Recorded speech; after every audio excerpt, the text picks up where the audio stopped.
Rusia mengerahkan hingga 710.000 tentara di garis depan Ukraina.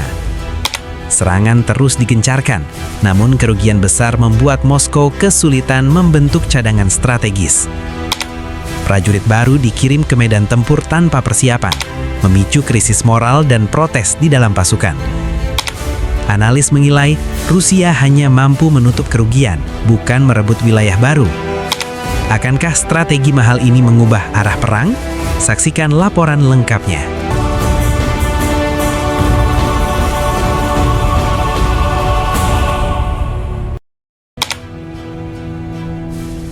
Komando Tinggi Angkatan Bersenjata Ukraina menyatakan bahwa Rusia saat ini telah memusatkan sekitar 710.000 personel militernya di sepanjang garis depan perang di Ukraina.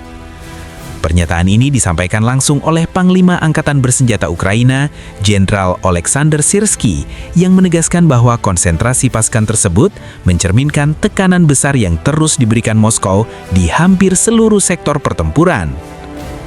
Namun di balik angka besar tersebut, muncul persoalan serius yang membayangi kemampuan tempur Rusia. Serhiy Brachuk, juru bicara Tentara Relawan Ukraina, mengungkapkan bahwa pasukan pendudukan Rusia mengalami kesulitan besar dalam menambah jumlah personel karena tingginya tingkat kerugian di medan perang. Menurutnya, kerugian tersebut tidak hanya besar secara angka, tetapi juga sulit digantikan dalam waktu singkat. Dalam keterangannya di saluran televisi Freedom, Brachuk menjelaskan bahwa banyak tentara Rusia yang baru tiba di garis depan langsung dikirim ke medan pertempuran tanpa masa adaptasi, bahkan tanpa satu hari pun untuk menyesuaikan diri dengan kondisi perang. Situasi ini memicu ketidakpuasan yang semakin meluas di kalangan prajurit maupun komandan lapangan. Para tentara mengetahui dengan jelas bahwa mereka sedang dikirim menuju kematian yang nyaris tanpa makna. Karena itu, penolakan dan protes semakin sering terjadi, ujar Brachuk. Ia menambahkan bahwa kondisi ini berdampak langsung pada moral pasukan Rusia yang semakin tertekan oleh intensitas pertempuran dan minimnya persiapan. Brachuk juga mencatat adanya peningkatan signifikan dalam aktivitas tempur Rusia. Bukan hanya jumlah kontak senjata yang bertambah, tetapi juga frekuensi serangan berkelanjutan, termasuk operasi mekanis berskala besar di berbagai sektor garis depan. Menurutnya, langkah ini menunjukkan upaya keras Rusia untuk menutup kerugian personel yang terus terjadi. Kita melihat peningkatan serangan yang konstan, termasuk serangan mekanis. Ini menunjukkan bahwa Rusia berusaha sekuat tenaga menggantikan kerugian mereka, katanya.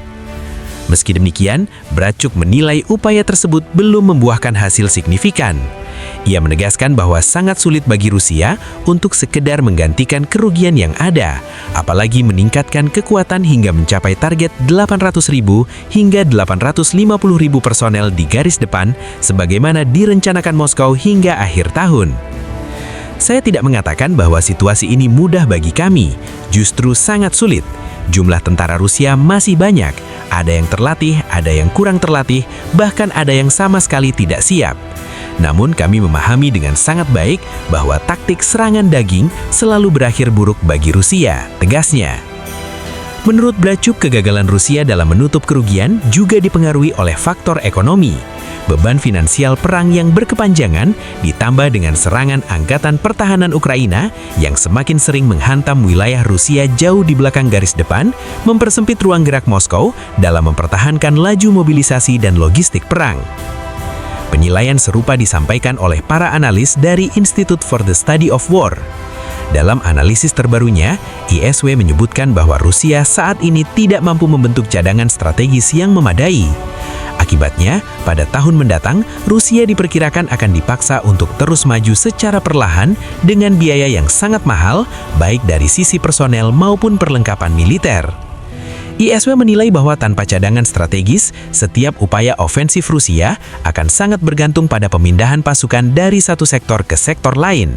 Strategi ini menurut para analis kerap meninggalkan celah di sektor yang ditinggalkan, sehingga membuka peluang bagi pasukan Ukraina untuk melancarkan serangan balasan dan merebut kembali wilayah yang sempat diduduki. Di sisi lain, Kepala Direktorat Intelijen Utama Kementerian Pertahanan Ukraina, Kirilo Budanov, mengungkapkan bahwa Rusia secara administratif telah memenuhi target rekrutmen militernya untuk tahun 2025, yakni sekitar 403.000 personel. Bahkan ia memperkirakan angka tersebut akan terlampaui hingga akhir tahun. Budanov menilai bahwa Moskow masih memiliki kemampuan untuk mempertahankan proses rekrutmen dalam jangka waktu yang panjang, mengingat besarnya jumlah penduduk Rusia dan sumber daya finansial yang masih dapat dimobilisasi oleh negara tersebut.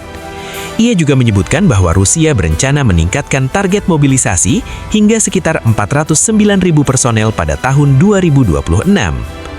Meski demikian, analis ISW menekankan bahwa angka rekrutmen tersebut tidak serta-merta berarti peningkatan kemampuan ofensif Rusia.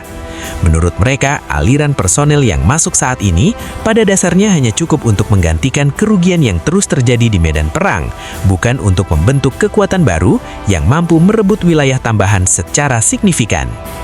Pasukan Rusia saat ini hanya mampu menutup kerugian, bukan menciptakan keunggulan baru. Untuk merebut wilayah tambahan, mereka harus menarik pasukan dari sektor lain, dan ini hampir selalu menciptakan kerentanan, tulis ISW dalam laporannya. Kerentanan inilah yang sering dimanfaatkan oleh Angkatan Bersenjata Ukraina. Ketika Rusia memindahkan unit-unitnya untuk memperkuat satu arah serangan, sektor lain menjadi kurang dijaga.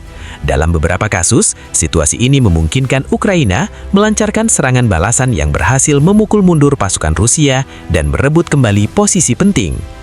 Dengan demikian, meskipun Rusia masih mampu mempertahankan tekanan militer melalui jumlah personel yang besar, realitas di lapangan menunjukkan keterbatasan serius dalam keberlanjutan strategi tersebut.